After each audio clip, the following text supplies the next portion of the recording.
왜 동성애인가? 속지 말라 하는 제목으로 함께 은혜를 나누도록 하겠습니다. 왜 동성애인가? 결론부터 말씀드리면 동성애는요, 교회를 무너뜨리려고 하는 사탄의 전략입니다. 사탄의 속임수고 사탄이 속이는 거예요. 동성애를 단순히 성적 취향이나 아니면 인권의 문제로 접근을 하는 사람도 많고, 또 태어날 때부터 동성애 유전자를 갖고 태어났다 이런 말들도 하는데, 여러분 그 모든 것이 다 새빨간 거짓말입니다. 전부 다 속이는 거고요. 요한계시록 말씀처럼 이 마귀가 온 천하를 지금 다 속이고 있는 거예요. 차별금지법의 목적은요, 동성애와 차별금지법의 목적은 교회를 무너뜨리는 겁니다. 그래서 우리 기독교의 입장은 동성애를 죄가 아니다라고 말하는 거, 그리고 동성애를 법제화하려고 하는 거, 이제 그런 것을 반대하는 거예요. 그래서 이제 오늘은 동성애와 포괄적 차별금지법의 문제를 신앙적인 관점에서 그리고 역사적인 관점에서 좀 설명을 드리려고 합니다. 이제 오늘 예배 후에 우리가 이제 광화문에 나가서 한국교회 200만 연합예배 함께 동참하는데, 우리 옛날에 몇 년 전에 있었던 그 정광욱 목사를 통해서 이렇게 했던 그런 집회하고는 완전히 성격이 다른 거예요. 광화문에 모이면 다 그건 줄 아는데 이번에는 그게 아닙니다.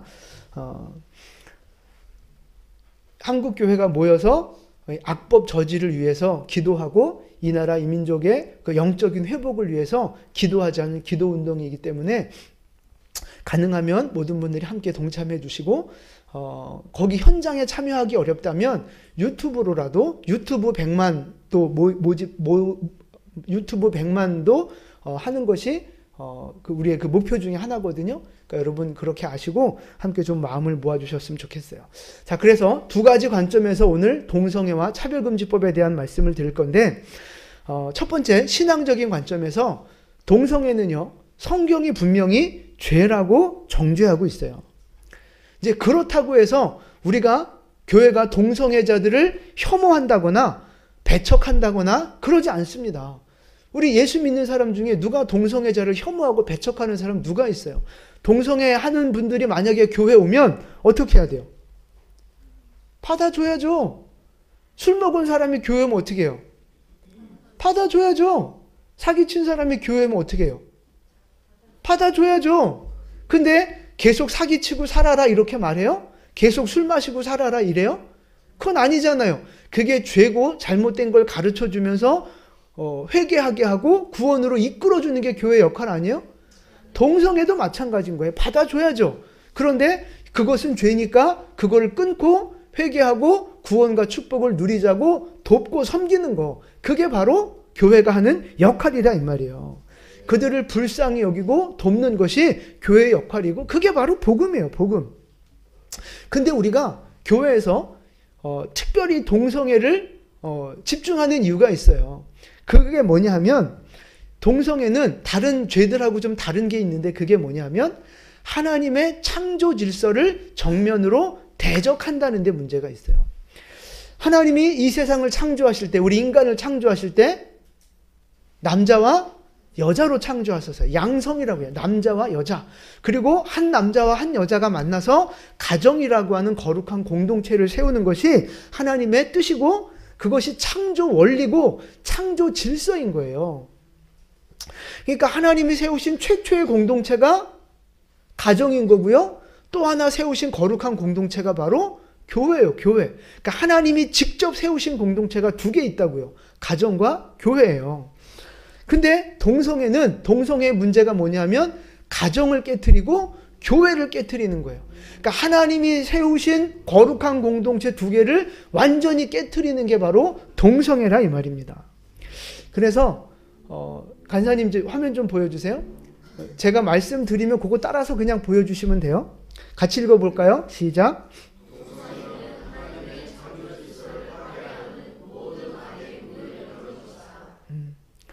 가정과 교회를 파괴하는 출발점이 바로 동성애라고요. 동성애. 그래서 하나님의 모든 창조 질서를 파괴하는 그 출발점, 문을 여는 그 시작이 바로 동성애부터 시작이 되는 거예요. 그래서 동성애가 법으로 허용이 되잖아요. 이제 그거를 포괄적 차별금지법이라고 하는데, 동성애가 법적으로 허용이 되면 동성애에 딸려서 수많은 문제들이, 수많은 잘못된 법들이 세워지고 수많은 문제들이 따라서 오게 돼 있어요. 그래서 소수자를 차별하지 말라, 뭐 이런 미명하에 온갖 역차별, 모순적인 세상이 만들어지는 거거든요. 근데 여러분, 그건 기본적인 것들은 알고 계실 거기 때문에 지금은 시간이 없어서, 제가 마음이 좀 급해요. 시간이 없어서 그런 것들을 다 말씀드릴 수 없고, 신앙적인 관점에서 결론, 동성애는 죄입니다. 동성애 하는 사람은 받아들이고 그들을 복음으로 변화시켜야 하는 것이 교회의 사명이지만, 동성애라고 하는 그것 행위 자체는 죄이기 때문에 절대 용납할 수 없는 거예요. 자, 이제 두 번째, 역사적인 관점에서, 사상적인 관점에서 말씀을 드리려고 하는데, 동성애의 어떤 폐해에 대해서는 우리가 이제 많이, 여러분 유튜브 보시고 많이들 아시잖아요. 그런데 이것을 역사적으로 그리고 사상적인 관점에서 좀 풀어나가야, 이 동성애가 이게 진짜 문제구나라는 걸 제대로 알 수 있게 되거든요. 그래서 제가 준비했는데, 제가 오늘 드리는 말씀은요, 이종훈 목사님이라고 하는 PLI 어떤 그 연구소를 운영하시는 그분의 이 책과 그 강의를 중심으로 해서 제가 말씀을 오늘 나눠드릴 거예요. 그렇게 하시고 여러분도 이종훈 교수 TV 유튜브에서 검색하셔서 그분을 통해 좀 많은 것들을 배우셨으면 좋겠습니다. 자, 그 다음 화면 보여주세요. 18세기에 영국에서 산업혁명이 일어났잖아요. 아시면 좀 예라고 좀 해주세요. 아시죠? 네, 산업혁명이 일어났어요. 그때 노동자가 이제 노동자 계급 막 이러면 이제 또 이게 사회주의적 발언이라, 노동자들이 일하는 노동자가 탄생하고 공장을 세운 자본가들이 탄생을 하고, 그래서 자본가와 노동자라고 하는 그 어떤 그 그룹들이 생겨나게 됐어요. 우리가 소위 말하는 부르주아, 프롤레타리아, 뭐 계급, 이제 사회주의 사람, 그런 사상 가진 사람은 계급이라고 자꾸 표현을 하는데, 그런 사람들이 이제 탄생하게 된 거예요. 소위 말하는 사장님과 직원들이 생겨난 거죠. 그러면서 뭐가 발달을 하기 시작했느냐? 자본주의라고 하는 시스템이 발달하기 시작한 거예요. 자본주의. 그러면서 돈을 가진 자와 돈이 없는 자, 어떤 이 빈부격차라는 게 이제 좀 눈에 더 띄게 드러나게 된 거예요. 여러분, 원래 빈부격차는 원래부터 있던 거예요. 원래부터. 근데 이제 이걸 사회주의, 공산주의 관점 가진 사람들이 자본주의를 깨트리려고 자꾸만 자본주의가 문제인 것처럼 막 드러내는데, 아닙니다. 원래 빈부격차는 원래부터 있었던 거고요. 이 산업혁명을 통해서 자본주의라고 하는 이 국가, 사회 구조가 조금 더 정확하게 세팅이 됐다고만 보시면 돼요. 말이 많아지면 여러분들이 더 헷갈릴 것 같아서 하여튼 말을 좀 줄이겠습니다. 어쨌든 빈부격차가 벌어지는 걸 보고 칼 막스라고 하는, 마르크스라고도 하는데, 저 사람이 공산주의라는 거를 이제 처음 창시해낸 사람이에요. 그래서 노동자와 자본가 간에 생기는 이 차이를 저 공산주의는, 마르크스는 불평등으로 본 거예요. 불평등, 그리고 어떤 그 계급으로 보는 거예요. 노동자 계급, 자본가 계급. 그래서 이 서로 계급 투쟁, 불평등, 이런 관점으로 세상을 보기 시작한 거예요. 그러면서 야, 이거는 불공평하다, 저 세상을 바꿔야 되겠다, 뒤집어 엎어야 되겠다, 뭐 이제 이러면서 공산주의 혁명을 이제 일으키는 거죠. 말은 좋죠. 특별히 부자 가난한 사람 없이 다 같이 잘 사는 세상을 만들자는 거예요. 그 말 자체는 너무 좋아요. 근데 그건 말이 안 되는 소리죠. 그래서 이 마르크스가 아무리 공산주의가 혁명을 하려고 애를 써도 혁명이 잘 안 되는 거예요. 왜 안 되겠어요? 교회 때문이에요. 교회 때문에. 종교개혁 이후에 그 올바른 신앙, 건전한 신앙을 가진 성도들, 교회들이 딱 자리를 잡고 있으니까 이 공산주의, 말도 안 되는 공산주의 사상이 먹히지를 않는 거예요. 여러분, 이 산업혁명이 그리고 산업혁명을 통해서 산업이 발달되고 나라들이 문명이 이렇게 발전되기 시작을 했는데 그 출발점이 누구냐 하면 프랑스에서는 위그노라고 하는 개신교도들이고요. 영국에서는 청교도라고 부르는 그 성도들, 개신교 성도들을 통해서 산업혁명이 시작이 된 거예요. 그러니까 하나님을 믿는 신실한 사람들이 자기의 일에 최선을 다하고 최고의 실력자가 되면서 이 기술이 발전하고 문명이 발전하면서 산업혁명과 또 이렇게 서구 사회의 그런 건강한 나라의 모습들이 세팅이 됐다 이 말이죠. 그러니까 성도들을 통해서 산업이 발달되고 물건을 많이 만들고 많이 팔면 좋은 물건이 나오고 그것들이 잘 팔리면 뭐가 생겨요? 돈이 생겨요. 돈, 이윤이 생기잖아요. 근데 이 물신주의에 빠진 사람들은 그 돈을 자기 마음대로 쓰고 흥청망청 쓰고 그걸 권력으로 삼는다 이 말이에요. 그런데 이 개신교도들을 통해 만들어진 이 부는요, 이 자본은요, 허랑방탕하게 쓰여진 게 아니에요. 왜? 믿음을 가진 경건한 성도들이잖아요. 그러니까 돈은 많이 벌었는데 검소하게 사는 거예요. 그리고 그 자본을 축적을 하는 거죠. 저금을 하는 거예요.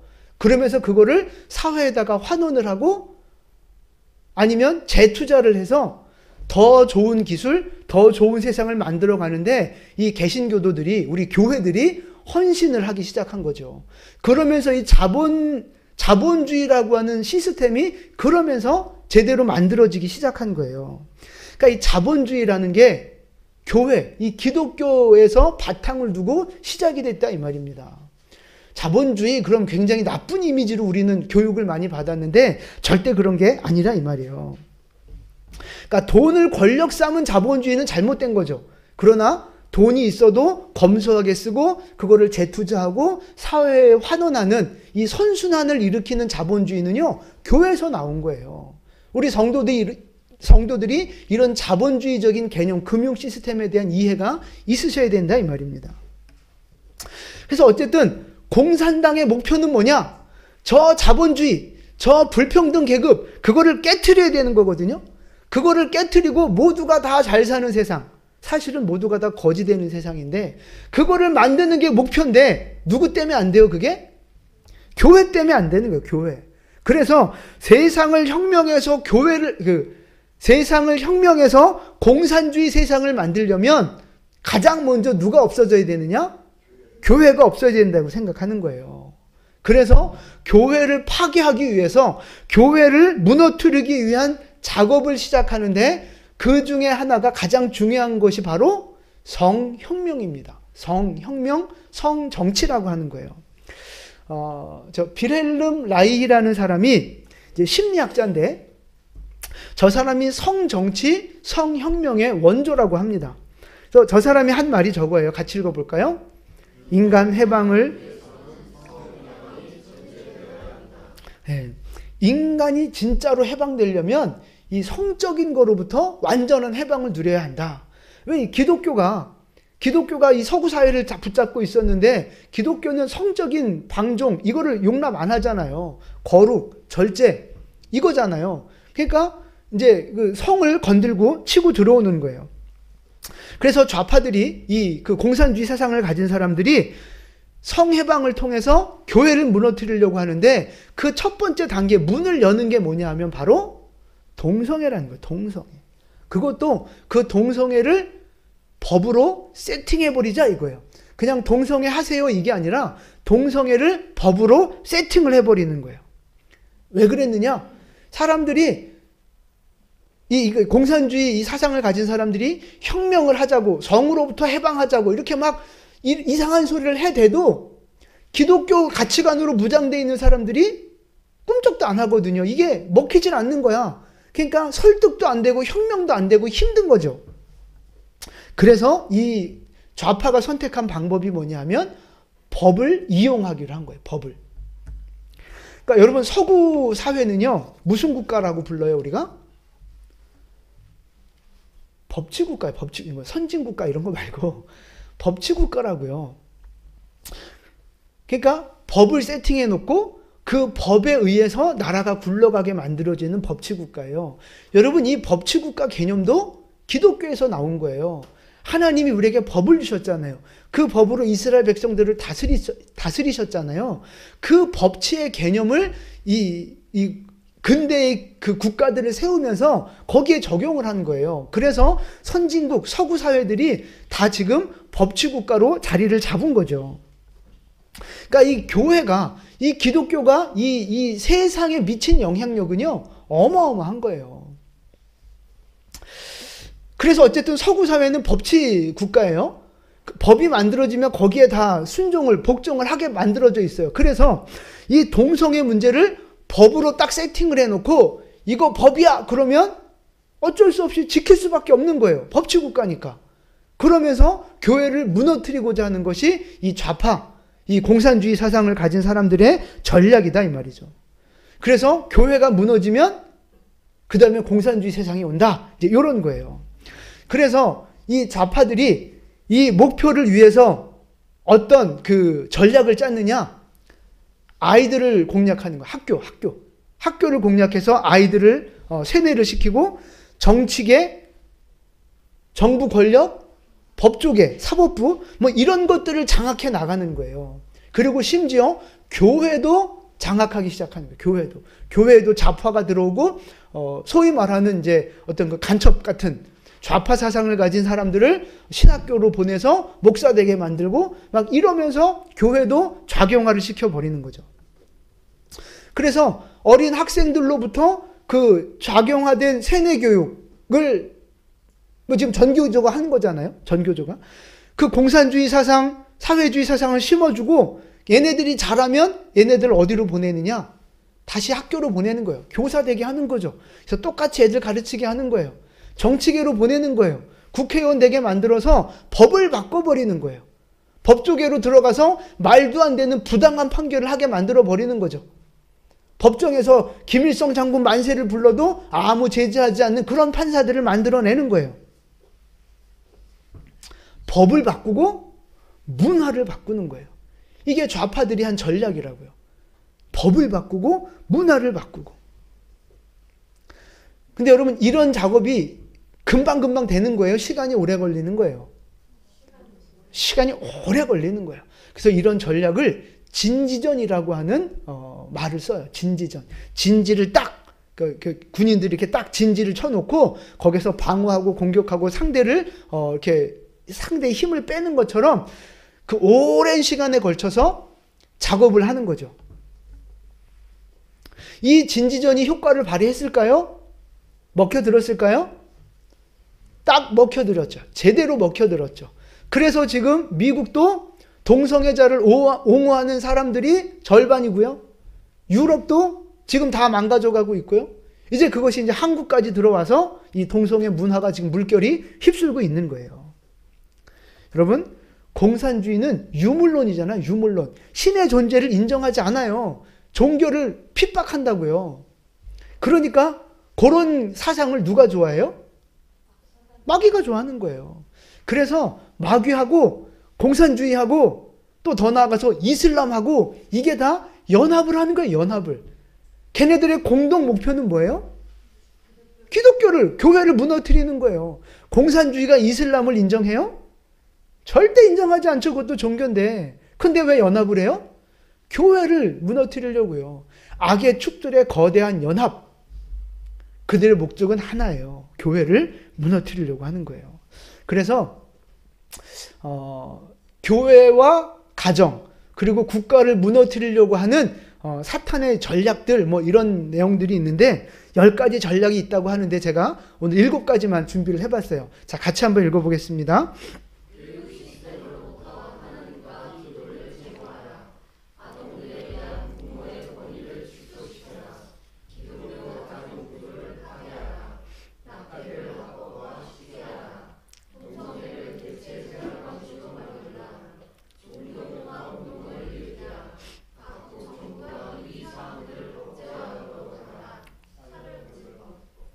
아멘. 네. 아멘인가요? 성경을 읽고 나면 항상 아멘을 해가지고. 보세요. 교육 시스템으로부터 하나님과 기도를 제거하라. 그러니까 미국은 원래 학교에서 공교육에서 성경도 읽고 기도도 하고 이랬던 나라예요. 그런데 1970년대에 그것이 법으로 금지됐어요. 이제 공교육에서는 기도할 수 없고 하나님을 얘기할 수 없고 이제 뭐 이렇게 돼버렸다 이 말이죠. 아동들에 대한 부모의 권위를 축소시켜라. 아동들의 그 권리를 과도하게 신장시켜 버리는 거예요. 부모가 영향력을 미치는 것을 최소화시켜 버리는 거죠. 그래서 체벌 금지도 그 전략 중에 하나 들어가는 거예요. 그래서 요즘 학교에서 부모들이 뭐 애들한테 뭐 부당한 걸 시켰다고 느껴지면 뭐 하라고 가르쳐요? 경찰에 신고하라고 가르치는 거예요. 미친놈들 아니에요? 그게 제정신이에요? 그게 지금 다 전교조가 좌파 사상을 가진 사람들이 만들어내는 전략에 들어가 있는 거라고요. 왜? 기존 신앙을 가지고 있는 어른 부모 세대들이 자녀들과의 관계를 끊어버리고 신앙이 전수되지 못하도록 만드는 전략인 거예요, 그게. 하여튼 뭐 이런 거예요. 그리고 이제 제일 마지막으로 보면 법제화하도록 하라는 거예요. 나라에서 그거를 법으로 만들도록 만들어라. 그게 차별금지법인 거예요. 이 전략이 아주 잘 먹혀 들어가서 지금 전 세계가 이 미친 소용돌이 속에서 다 미쳐가고 있어요. 그래서 이 동성애를 우리 교회가 반대하는데 사람들이 오해를 해요. 그건 기독교만 문제되는 거 아니냐? 교회만 뭐 피해보니까 교회 다니는 사람들만 그러는 거 아니냐? 그게 아니다 이 말이에요. 그게 아니다. 이제 그 설명을 드릴 건데 가장 직접적인 피해는 교회가 당하는 거 맞습니다. 교회가 문을 닫고 목사가 끌려가고 성도들도 신앙의 자유를 빼앗기고 교회가 박해받는 게 첫 번째 맞아요. 그런데 그 피해는 결국 정상적인 모든 사람들이 피해자가 된다 이 말입니다. 그게 왜 그러느냐? 자, 여러분 자유민주주의하고 공산주의 사회주의하고 가장 큰 차이점이 뭘 것 같으세요? 뭐가 가장 큰 차이점이에요? 뭐가 있느냐 없느냐? 자유가 있느냐 없느냐의 차이. 어마어마한 차이인 거예요. 우리 자유민주주의는요, 헌법이 있죠. 헌법에 보장된 기본권이라는 게 있어요. 그게 뭐예요? 표현의 자유, 뭐 종교의 자유, 뭐 언론의 자유, 뭐 양심의 자유, 뭐 이런 여러 가지 개인의 자유가 법으로 딱 세팅이 돼 있어요. 보장이 돼 있단 말이에요. 그래서 내가 표현하고 싶은 거 내 마음이에요. 내가 말하고 싶은 거 내 마음이에요. 내가 어디 가고 싶으면 내 마음대로 가는 거예요. 이게 기본적인 권리라고요. 개인에게 주신 권리. 그러니까 우리 자유민주주의에서 말하는 국가가는 뭐냐면, 여러분 국가가 왜 존재해요? 왜 필요해요? 국민의 개인적인 기본권을 보장해주기 위해서 나라가 필요한 거예요. 대통령, 국회의원들 먹여 살리려고 나라가 있는 게 아니고 국민 개인의 기본권을 보장해주기 위해서 나라가 필요한 거라고요. 여러분 우리나라가 일본한테 나라를 빼앗기고 주권을 빼앗겨봐서 알지만 나라가 없으면 주권을 잃어버리면 개인의 기본권을 보장받을 수가 없어요. 그래서 나라가 있다는 것이 그렇게 소중하고 중요한 거예요. 나라가 없어지면 내 개인적인 인권이고 나발이고 다 필요 없다니까요. 개인이 존중받지를 못해요. 여러분 지금 난민들도 보세요. 세상에 있는 난민들, 나라 시리아든 난민들 있잖아요. 나라가 무정부 상태가 되고 나라가 힘이 없어서 난민으로 살아가는 사람들 보세요. 어디 가서 사람 대우 받아요? 그런 게 없다 이 말이에요. 그래서 나라를 지켜야 되는 거예요. 근데 여러분 북한에, 중국에 이 공산주의 사회에 그런 자유가 있어요? 거기 자유가 있다고 말하는 사람은 새빨간 거짓말. 북한을 거대한 감옥이라고 말합니다. 거대한 감옥. 그래서 조금 김정은한테 조금 잘못 보이면 어떻게 돼요? 바로 총살이에요. 거기 뭐 법적인 절차가 있어요? 다 껍데기인 거죠. 그냥 죽여. 그럼 그냥 죽이는 거예요. 거기 무슨 법이 있고 자유가 있고 인권이 있어요. 이슬람 같은 데도 보세요. 거기 자유가 있어요? 거기는 뭐 조금만 뭐 마음에 안 들면 돌 던져 죽이면 끝나는 거예요. 거기는 총으로 쏴 죽이면 끝나는 거예요. 거기 무슨 법이 있고 자유가 있고 인권이 있습니까? 여러분, 북한과 우리나라가 같은 땅덩어리에 살고 있는데 왜 이렇게 지금 다른 세상이 됐어요?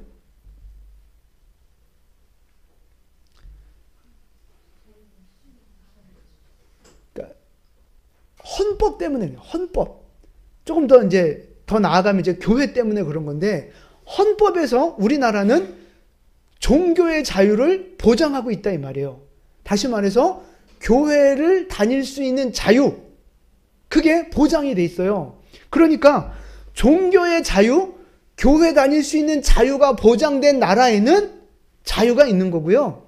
종교의 자유가 없고 교회를 박해하는 나라에서는 뭐도 없어요? 자유가 없다니까요. 이 종교의 자유라는 게 엄청나게 중요한 거예요. 왜냐하면 이 이제 헌법과 이 종교의 자유에 대해서 그 역사적인 배경을 또 말씀을 드릴게요. 하여튼 좀 어렵게 느껴질 수도 있는데 나중에 유튜브 통해서 여러분 다시 한번 좀 보시고 그 이정훈 목사님의 그 유튜브를 통해서 좀 배우셔야 돼요. 배우셔야 이 나라를 지키고 교회를 지킬 수 있어요. 자, 보세요. 옛날에는 나라들이 다 무슨 나라였어요? 누가 통치했어요? 왕이 통치하는 왕정국가였다 이 말이에요. 그러니까 왕의 말이 곧 법이에요. 지금 김정은하고 똑같죠? 왕이 죽여 그럼 죽는 거고 살려 그럼 사는 거예요. 근데 문제는 뭐냐면 똑같은 일을 했는데 그날 왕이 기분 좋아. 그럼 걔는 사는 거예요. 상 받아. 근데 똑같은 일을 했는데 그날 왕이 기분 나빠. 그러면 걔는 죽는 거예요. 이 손가락 하나 올라가면 살고 내려가면 죽고 이건 거예요. 근데 16세기에 종교개혁이 일어났잖아요. 오늘도 이제 종교개혁주의래요, 사실은.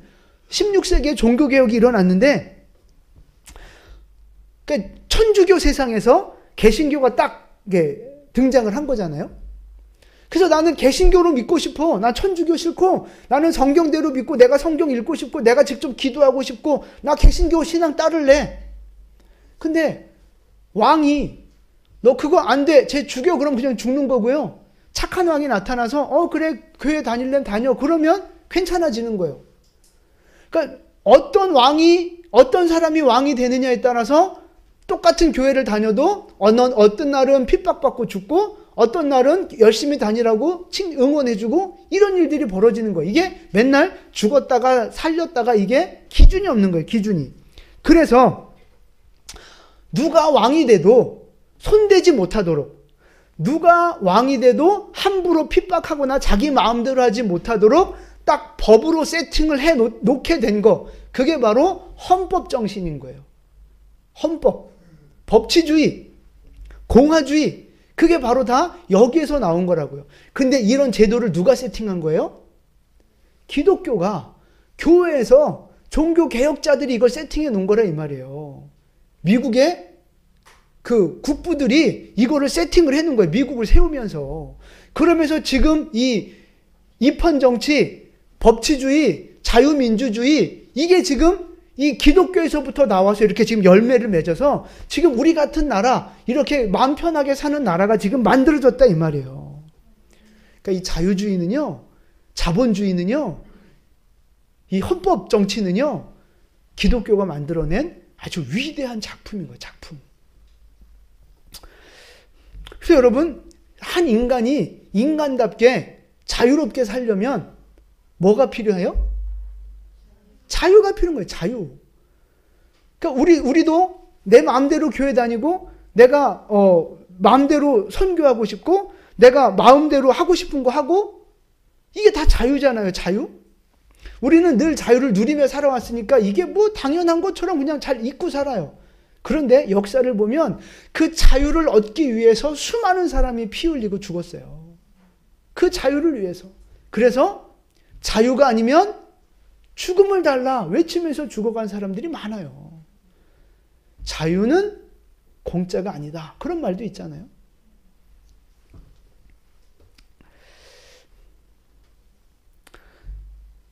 종교의 자유를 허락하면 나머지 기본권적인 모든 자유가 다 열려요. 이게 감자 하나 쭉 당기면 거기 줄기에 이렇게 감자들이 주렁주렁 딸려오는 것처럼 종교의 자유를 허락해 주잖아요. 그러면 나머지 자유들이, 그 기본 인권들이 다 열립니다. 왜냐하면 교회를 하려면 무슨 자유가 필요하냐? 모일 수 있는 집회 자유가 필요한 거예요. 교회를 세우려면 법인 설립의 자유가 필요한 거예요. 종교의 자유가 필요한 거예요. 표현의 자유가 필요한 거예요. 내가 선교 나가려면 이동의 자유가 필요한 거예요. 성경을 만들고 내가 전도지를 만들려면 출판의 자유가 필요한 거예요. 그러니까 이 교회의 자유를 보장해 주면서 인간의 모든 기본적인 자유권들이 거기서 다 생겨난 거라고요. 이해가 되세요? 근데 동성애가 법제화되면 무슨 문제가 생기느냐? 말해버렸네. 동성애가 법제화되면 무슨 자유를 뺏겨요? 표현의 자유를 뺏기는 거예요. 나는 동성애 싫어. 나는 동성애 안 좋게 생각해. 나 동성애 별로야. 이런 말을 못해요. 혐오 표현이라 그래서 표현의 자유를 뺏긴다고요. 표현의 자유를 뺏기면 좋은 걸 좋다, 싫은 걸 싫다 말을 못합니다. 옳고 그름을 말 못해요. 우리 기독교로 말하면 당신은 죄인입니다. 이 말 못해요. 예수 안 믿으면 지옥 갑니다. 이 말 못해요. 그러니까 가장 먼저는 교회가 핍박을 받고 교회에 문제가 생기지만 교회 안 다니는 사람들도 마찬가지예요. 표현의 자유를 잃어버리기 시작하면 어떻게 살아야 돼요? 그냥 법이 정해놓는 대로 그 틀 안에서 통제받으면서 살아야 된다고요. 통제사회가 되는 거예요. 이 자유를 그래서 결국 교회가 무너지잖아요. 그럼 교회로부터 시작되었던 수많은 기본권들, 자유들이 하나씩 다 사라지고 빼앗기게 되는 거죠. 그래서 결국은 북한 같은 나라가 되고 이슬람 같은 나라가 되고 그런 나라가 되는 거예요. 통제사회. 그래서 저는 생각합니다. 그런 나라는 홍길동이보다 더 불쌍한 사람들이라고. 홍길동은 아버지를 아버지라 부르지 못하고 형을 형이라 부르지 못하고 그랬잖아요. 근데 우리는 그거보다 더 불쌍한 거, 더 불쌍한 거. 나라 전체가 그렇게 되어진다면.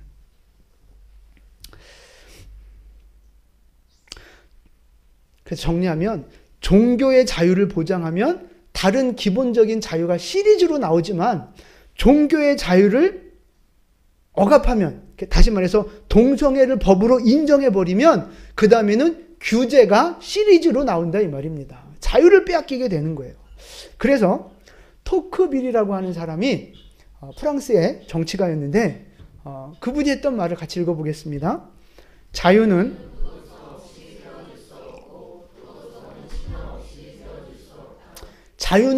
도덕성 없이 세워질 수 없고 도덕성은 신앙 없이 세워질 수 없다는 거예요. 가장 밑바탕에 뭐가 있는 거예요? 신앙이 있는 거예요. 신앙. 신앙이 기준이 되는 거고 신앙이 가치관이 되는 거거든요. 거기에서부터 뭐가 생기느냐? 윤리와 도덕이 생기는 거예요. 가치관이 있고 그 위에 도덕과 윤리가 생기는 거고요. 그 도덕과 윤리가 성숙해져야 뭐를 보장받아요? 자유를 보장받는 거라고요. 여러분 이게 그러니까 가장 중요한 게 뭐예요? 자유만 외치는데 사실은 교회를 박해한다? 그러면 그 자유는 가짜고 그 자유는 결국 빼앗길 수밖에 없는 거예요. 여러분 우리나라는 지금 일부 일처잖아요. 일부 일처제도. 그런데 이슬람은 몇 명까지 결혼할 수 있어요? 4명까지. 남자가 4명 부인을 거느릴 수 있어요. 여자는 신랑 4명을 못 거느려. 그것도 불공평하지 않아요? 하여튼 우리는 대통령 욕해도 되잖아요. 누가 안 잡아가잖아요. 근데 북한은 김정은이 욕하면 그냥 바로 그냥 숙청되는 거죠. 여러분 왜 이게 달라요? 그 나라가 어떤 가치관 위에 세팅되어 있느냐, 그 나라가 어떤 헌법 위에 어떤 가치관 위에 세팅되어져 있느냐에 따라서 나라의 모습이 그렇게 달라지는 거라 이 말이에요. 그러니까 우리가 이렇게 마음껏 신앙생활하고 자유롭게 개인의 기본권을 누리며 살아갈 수 있는 이유는요, 결국 누구 덕분이에요? 교회 덕분이라고요. 기독교 덕분이라고요. 여러분 이걸 아셔야 돼요. 이거를. 그런데 동성애하고 차별금지법은 그 교회를 무너뜨리고 자유를 빼앗는 것이기 때문에 우리가 막아야 된다 이 말입니다. 결국 교회가 무너지면 다른 사람들도 다 자유를 빼앗기고 기본권에 제약을 받는다 이 말이에요. 그럼 통제받는 나라, 저급한 나라, 진짜 독재하는 나라로 전락해버릴 수밖에 없는 거예요. 그래서 예수를 믿는 사람은 당연히 동성애법과 싸워야 되지만 예수를 믿지 않는 사람들도 내가 자유를 원한다고 말하는 사람은요, 교회와 힘을 합쳐서 이 말도 안 되는 악법하고 싸워야 된다 이 말입니다. 그래서 지금 이 세상은요, 교회, 자유민주주의, 자본주의, 이게 한 팀이 되고 공산주의, 동성애, 차별금지법, 이슬람, 또 통제, 이게 또 한 큰 덩어리가 돼서 지금 대결 구도를 만들고 있는 거예요. 여러분 이 세상을 보셔야 되는 거예요. 이 세상을. 그래서 그냥 동성애법 통과되면 뭐 이것도 어렵고 뭐 저것도 문제고 뭐 단순히 그런 차원의 문제가 아니에요. 동성애가 단순히 걔네 뭐 불쌍하잖아, 뭐 그냥 내버려둬, 뭐 내 친구 중에도 되게 착한 애인데 걔도 동성애자야, 걔 보고 어떻게 뭐라 그래, 그런 생각 갖고 계시면 안 된다고요. 그래서 지금 이 세상은요, 그 뿌리를 파고 들어가면 하나님의 나라 교회와 그 교회를 무너뜨리고자 하는 공산주의, 사회주의 사상의 거대한 영적인 전쟁 속에 있는 거예요. 근데 제가 답답한 게 그거죠. 교회를 다닌다고 하는데, 예수를 믿는다고 하는데 좌파적인 생각을 갖고 있어요. 공산주의, 사회주의를 좋아해. 여러분, 그거는 잘못된 신앙이에요. 잘못된 신앙. 그래서 진짜 그리스도인은 좌파가 될 수 없다, 그런 말이 있어요. 여러분 이런 그 흐름과 역사와 이런 구도를 안다면 어떻게 좌파가 돼서 교회를 무너뜨리려고 하고 차별금지법을 만들려고 하는 그런 사람들한테 어떻게 표를 주고 그런 사람을 좋아할 수 있느냐고요. 어떻게. 여러분 그게 상식적으로 말이 됩니까? 안 되는 거예요. 그래서 이제 이 문제를 어떻게 해결해야 되느냐? 결론의 말씀을 드립니다. 자, 에베소서 6장 12절 말씀이에요. 우리 같이 봉독하겠습니다. 에베소서 6장, 간사님.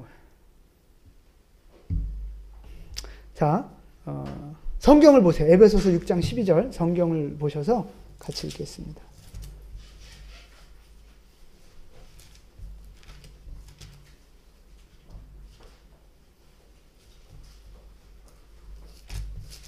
에베소서 6장 12절 찾으셨습니까? 우리 같이 읽겠습니다. 다 아직 못 찾으셨어요?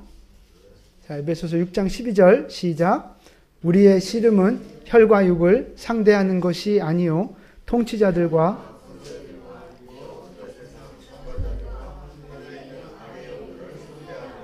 아멘.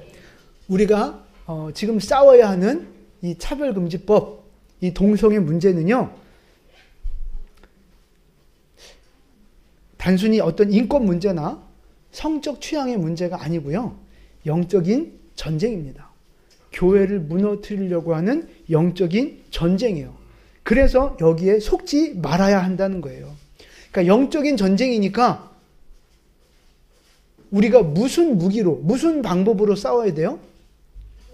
영적인 방법으로, 영적인 무기로 싸워야 한다고요. 그래서 뭐 서명도 하고, 오늘처럼 이렇게 막 모여서 시위도 하고, 뭐 법적인 다툼도 하고 다 해야 되는 거 맞아요. 그런데 가장 중요한 건 뭐냐 하면 기도하는 거예요.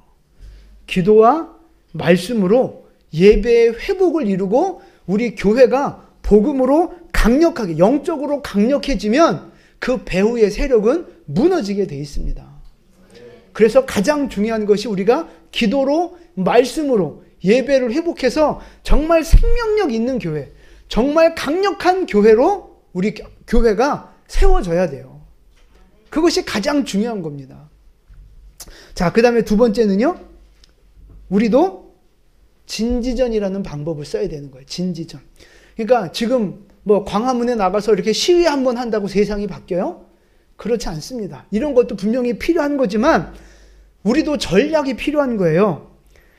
첫 번째 전략은 뭐냐면요, 가르쳐야 돼요. 다음 세대들, 청년들, 이 영적인 큰 흐름을 보지 못하는 사람들을 가르쳐야 돼요. 말씀으로 가르쳐야 돼요. 역사적으로 가르쳐야 돼요. 사상적으로 가르쳐야 되는 거예요.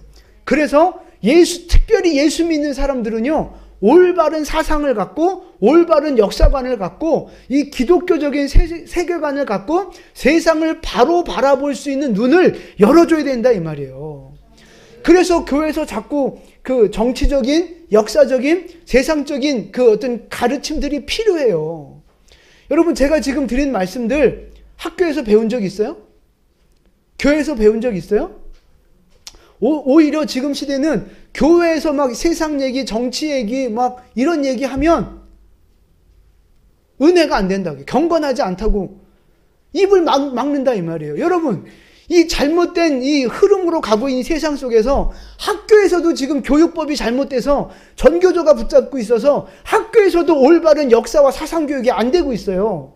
그러면 어디서 가르쳐야 돼요? 교회밖에 없어요. 그 나머지 유일한 대안이 되는 교육기관은요, 교회밖에 없어요. 근데 교회에서도 역사와 사상을 가르치지 못하게 한다면, 정치를 가르치지 못하게 한다면, 이 시대 사람들이 어디 가서 올바른 정치관, 올바른 세계관, 올바른 역사관을 어디 가서 배우냐고요. 너무 답답한 거예요, 그게. 교회가 가르치지 않으면 결국 답이 없어요. 길이 없어요. 우리 교회가 조금 해서 그래서 짜증난다니까요. 교회가 가르쳐야 돼요. 교회가 희망입니다. 그래서 우리 자녀들을 먼저는 말씀으로 무장시켜야죠. 그리고 이 세계를 바라보시는 기독교적 세계관으로 가르쳐야 되는 거예요. 그래서 정치에도 관심을 갖게 만들고 경제에도 관심을 갖게 만들고 법에도 관심을 갖게 만드는 거죠. 그래서 우리의 자녀들을 어디로 파송해요?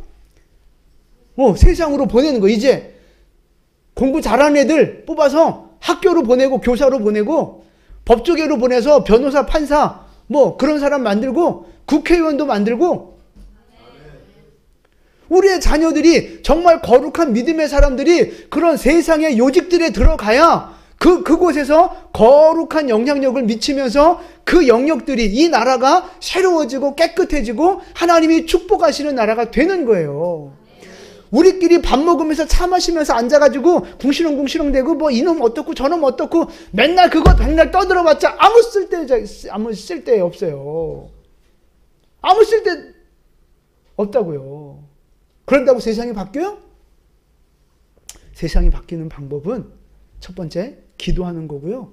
두 번째, 우리도 진지전을 펴서 그 영향력을 끼치는 자리에 믿음의 사람들이 세워져야 되는 거예요. 그냥 단순히 교회만 다니는 무늬만 크리스찬, 국회의원들 3분의 2가 기독교라면서요. 개 풀 뜯어먹는 소리하고 앉아있어요. 정말 말씀을 제대로 알고 정말 예수를 만났고 정말 복음으로 무장한 올바른 기독교 세계관을 가진 그런 하나님의 사람들이 국회의원이 돼야 되고 대통령이 돼야 되고 장관이 돼야 되고 사장님이 돼야 되고 판사가 돼야 되고 변호사가 돼야 되고, 그래야 이 세상이 아름다운 그 종교개혁 이후의 그 산업혁명 시대처럼 이 세상이 그렇게 살기 좋은 나라로 더 발전해 나갈 수 있는 거예요. 여러분, 우리가 그런 꿈과 비전을 갖게 되기를 축복합니다. 우리의 자녀들이 그런 세대가 되어지기를 축복합니다. 그래서 우리 자녀들 큰 꿈을 가지셨으면 좋겠어요. 그냥 내가 단순히 뭐 벌어먹고 사나, 뭐 해서 먹고 사나, 이것만 여러분 생각하지 말고 내가 이 나라와 민족을 위해서 무슨 일을 할 수 있을까? 내가 하나님의 나라와 교회를 위해서 무슨 일을 할 수 있을까? 그 좀 큰 꿈을 꾸셨으면 좋겠어요. 1919년에 필라델피아에서 이승만 그 전직 대통령하고 서재필 이런 이 나라의 운명을 걱정하고 나라의 독립과 운명을 위해서 모였던 사람들, 여러분 그 드라마, 그 뮤지컬 통해서 한번 보셨잖아요. 거기에 모였던 사람들, 그 청년들 나이가 몇 살이었어요? 다 20대 초반이었다고. 20대. 그 20대 때 나라와 민족의 운명을 생각하고 어떻게 하면 새로운 나라를 건설할까를 고민하며 울며 기도하며 그렇게 나라를 위해 헌신했던 사람들이 있었기에 오늘의 이 나라가 온 거예요. 근데 지금 이 시대에 우리 젊은이들, 청년들 20대 때 무슨 고민합니까? 뭐 생각하며 삽니까? 이렇게 가면 나라가 미래가 없어요. 여러분, 하여튼 이번 연합 예배를 통해서 제가 바라는 건 한국을 붙잡고 있는 어둠의 권세가 깨어지고 우리나라가 하나님이 기뻐하시는 나라로 다시 변화되어지는 거예요. 하나님이 우리나라 다시 한번 부강한 나라로 복 주셔서 주님 다시 오시는 그 이 말세 시대에 주님의 다시 오실 길을 준비하는 거룩한 하나님의 나라로 우리나라가 쓰임받게 되기를 축복합니다. 그 중심에 교회가 있는 거예요. 저는 한국교회가, 우리 교회가, 우리 영광교회가 바로 그런 교회 되기를 원합니다. 그리고 저와 여러분 한 분 한 분이 그렇게 마지막 때에 하나님 앞에 귀하게 쓰임받는 하나님의 일꾼들 될 수 있기를 예수님의 이름으로 축원을 드립니다. 아멘. 기도하겠습니다.